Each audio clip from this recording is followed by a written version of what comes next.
In last video, we understand explanation by EEOC at sexual harassment. Let's revise. हमने क्या देखा था? EEOC.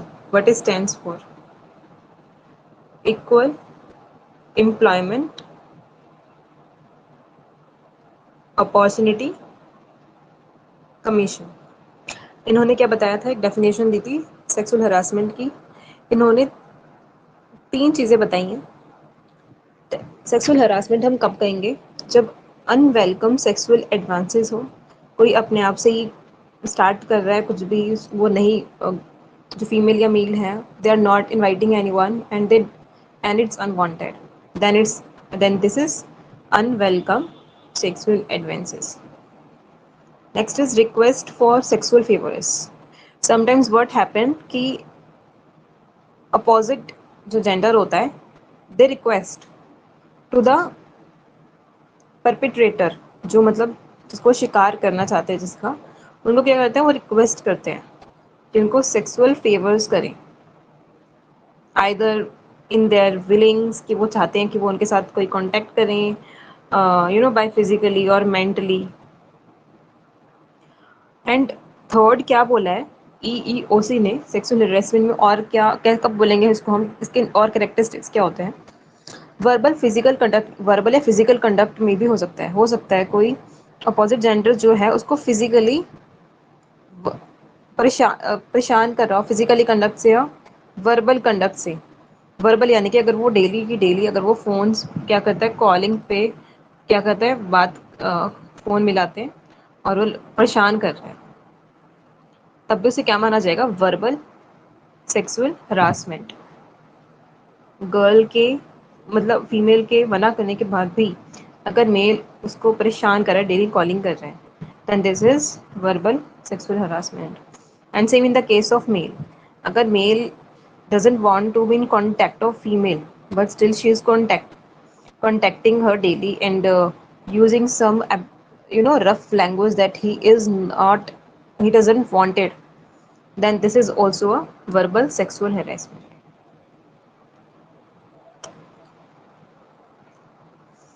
Next is, हमने इसमें कुछ और भी एग्जाम्पल्स दिए गए हैं कब हम केसेस कह सकते हैं जब ये हरास हो रहे हैं, कब हम कहेंगे.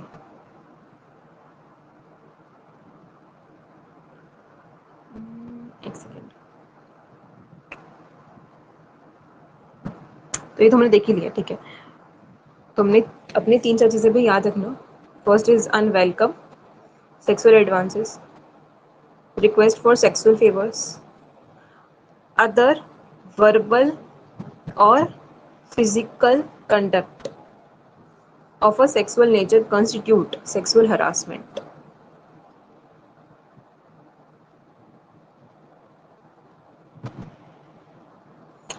नेक्स्ट, अब हमारे जो इंडिया के सुप्रीम कोर्ट के जजेस हैं, उसमें एक जजमेंट हुई थी 1997 में, और इस जजमेंट को हम और उस जजमेंट को जो 1997 में हुई थी, इसको हम बोलते हैं विशाखा गाइडलाइंस.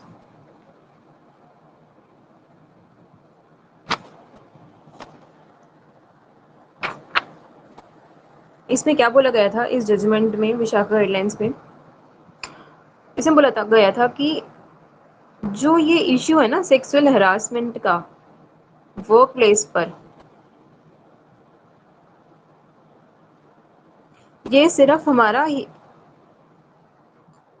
क्रिमिनल इशू नहीं है, कि किस मतलब क्रिमिनल इशू नहीं है, बल्कि हमारा ये ह्यूमन राइट इशू है.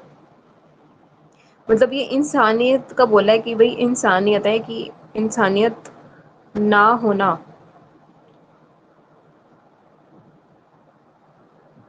इंसानियत ना दिखाने का पाप किया इन्होंने, और इसके लिए इनको दंड भी मिल सकता है. तो भाई 1997 के तहत ये चीज़ अभी रूल कर दी गई है, कोर्ट में रूल कर दी गई है that this is a human right issue and not merely a criminal one. Next, अब क्या करें गर्ल्स? क्या वो, क्या उनका रवैया जो है, उनका जो एटीट्यूड है, क्या वो रिपोर्टिंग करती है? क्या देखा जाता है कि वो रिपोर्टिंग कर रही हैं? No. Why? They doesn't want any unwanted attention, unnecessary attention वो नहीं चाहती। दे डोंट वांट कि वो हाईलाइट हो what is happening to them.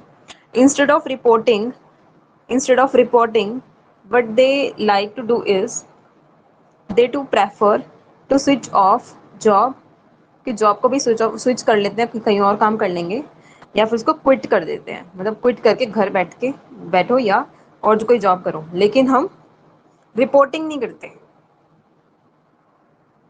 Clear? और ये क्यों नहीं करते हैं? Because they doesn't want any unwanted attention that creates any issue in their identity.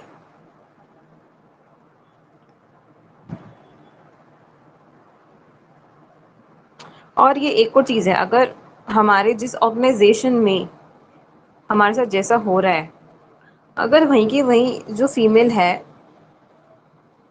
अगर उसको बोलने की अगर इजाज़त दे दी जाती तो दिक्कत ही नहीं होती। लेकिन होता क्या है, इसकी जो फीमेल्स की जो वॉइस है, क्या कोई सुनता है? नो। इनकी वॉइस को नहीं सुना जाता है, and that's why they do prefer कि वो जॉब को ही बल्कि स्विच कर दें instead of reporting.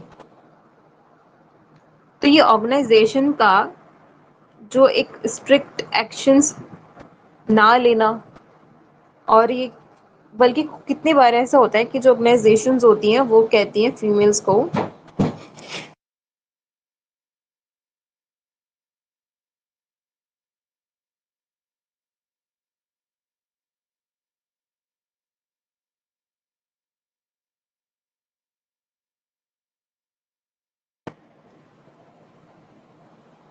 That please keep your mouth shut, उनको माउथ अपना शट करने के लिए बोल दिया जाता है। And what they have to is they have to just leave the organization, या तो वो अपनी ऑर्गेनाइजेशन को लीव करें या फिर वो उसी में रहकर अब जितना भी हैरेसमेंट हो रही है उसको सहन करें। ये कुछ था सेक्सुअल हैरेसमेंट का concept. I hope it would be helpful to you. जब सेक्सुअल हैरेसमेंट का आएगा क्वेश्चन एग्जाम में, तो आपको इसमें प्रॉब्लम्स लिखनी है, इसके इश्यूज लिखने हैं, इसमें गवर्नमेंट ने इसके लिए क्या पॉलिसीज़ बनाई हैं और अब क्या इम्प्रूवमेंट हुई है, इसके सब कुछ लिखने पड़ेंगे।